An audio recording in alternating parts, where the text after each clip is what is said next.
Welcome to Hitman Boxing. Hit that like and subscribe button. Phil Greco just became my favorite fighter. Today they had the Amir Phil Greco press conference. This is who Amir will be facing on his return fight to the ring. April 21st is the fight date. They're giving Phil Greco 3 months to get ready. Now, in this press conference, Phil Greco completely humiliated Amir Khan. Completely humiliated Amir Khan. So, Phil Greco fights at 154. They've been in negotiations. Amir Khan wanted to bring him down to 147. And, Greco was cool with that, I guess. Initially, he wasn't, because I know like a week ago, we heard that he wasn't planning on fighting at 154. Or maybe it was misinformation, right? Now, if you don't know Phil Greco, he's a guy, when he steps up in competition, he typically takes an L. I mean, he fought Sean Porter. He lost a 12-round decision. And he lost to Errol Spence by TKO. According to Phil Greco, though, that was like 48-hour notice or really short notice to take the fight with Spence. And, Greco did take a stab at Amir Khan, said that he wouldn't have the balls to take a fight like that in that amount of time. And he's right. Now, let's get into what Phil Greco said to Amir Khan shortly before Amir Khan threw a glass of water at this man's face. Now, Phil Greco said, after the Canelo loss, you went on a losing streak. Family, wife, and then you go out and tweet the heavyweight champion of the world. What is wrong with you? You go out to the heavyweight champion of the world that he can have your leftovers. Phil Greco, he killed Amir Khan. At this point, Amir Khan got so upset that he splashed water in Greco's face like a little girl.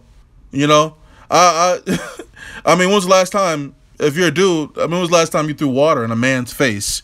A grown man, right? You throw hands, you throw a table, you flip the table over, you try to attack him, man, but you don't throw no water in no man's face, man. That's kind of whack.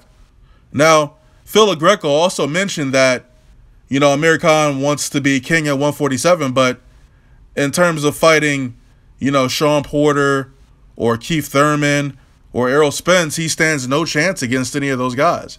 And this is what Phil Greco said. I agree with everything he said in this press conference, to be honest with you. Even though Greco lost to Spence and he lost to Porter, he at least got in the ring with those guys. And do we really foresee Amir Khan hopping in the ring when any of those guys mentioned?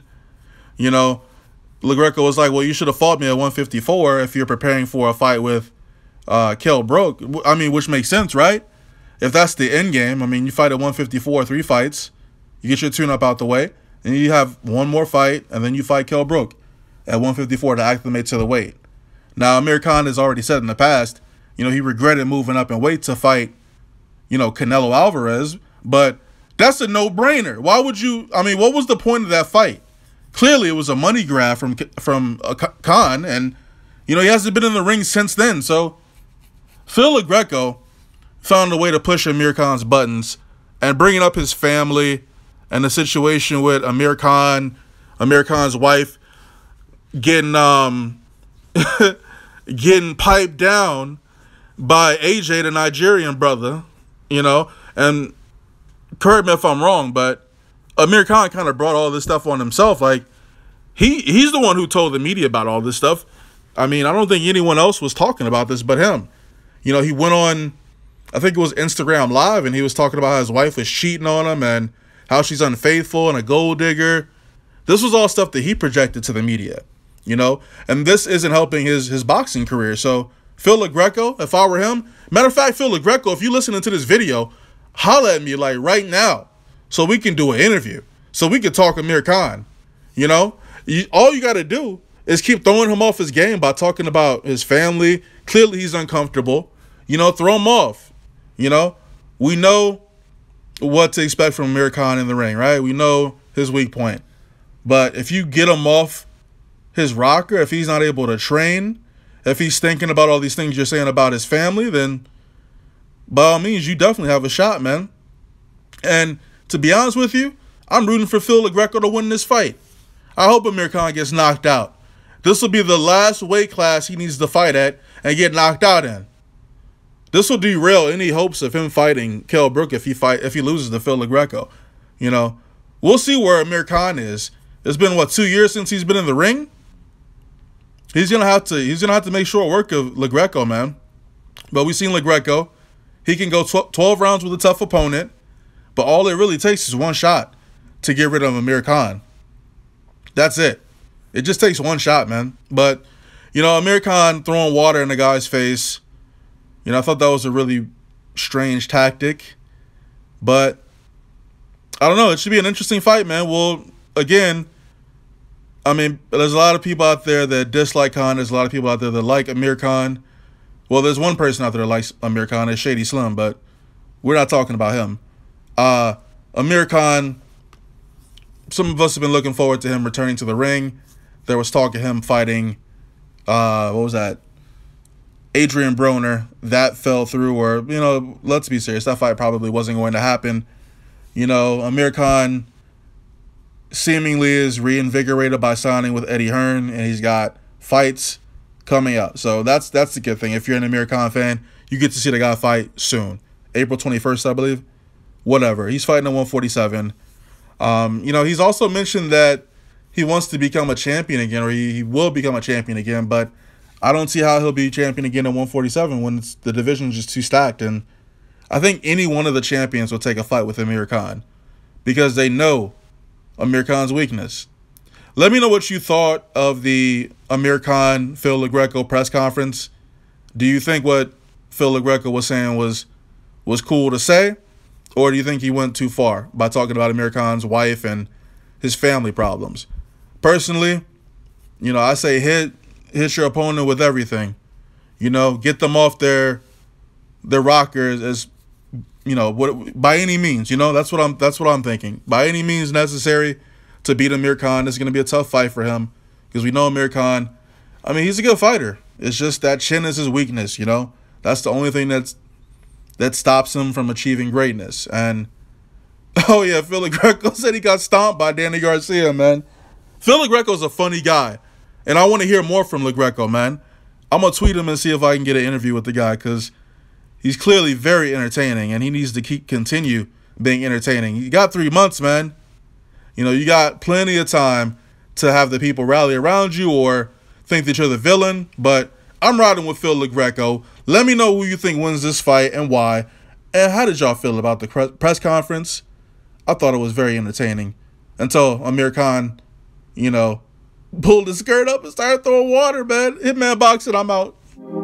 This world will bring you down with mass confusion and complexities, but I am the master of my fate and captain of my soul, you see. Stuck in the mentalities that says one thing and does another. Oh, the contradictories. That's when I visit my utopia of Capricornia to be free. Most would say that's not normal, but for me, life is but a dream, and your reality is what it seems. I'm sitting in the crib I found on Craigslist, staring out in space, scheming what my next move is. I'm thinking that it's time to move west. No idea what I'm doing, I'm just trying my best. Not exactly where I thought I'd be. Honestly, a 9 to 5 never was in my dreams. I've been feeling all alone lately. Nothing I ain't used to since '88 as a baby. When I came up out the womb, everybody knew it was something special about me that fills a room. I never understood it, but my OG told me it's a blessing. I should use it to the fullest, and that's what I've been trying to do. But it's hard to keep a smile on your face while paying dues. Damn, it's hella cloudy in the room, and the shadow of reality is darkest when it glooms. I'm in the midst of the world. I wish someone could see me. Surrounded by clouds, free me. It's like an endless dream leading to endless roads. I wanna be free from this army of clouds. I had a suicide dream about a month ago while I was sleeping on the couch in my parents' house. That's when I knew that it was time for me to up and go. So I booked it. Couple friends took it personal. Like, why you just up and go? Ain't even bother to tell nobody, that's rude, bro. It was unintentional. Conversations with myself, I need a hospital. I think I've gone bipolar. Half of me is conservative, any other stoner. I think I lost the love that I had from a good girl. The temp is negative 18, yeah, that's a cold world. Janis Joplin is playing on my Pandora station. Cosmic Blues, just some emotional life changes. Whole time, no, I gotta stop looking back, because the future's not a present, gotta get on track. I'm in the midst of the world. I wish someone could see me. Surrounded by clouds, free me. It's like an endless dream, leading to endless roads. I wanna be free from this army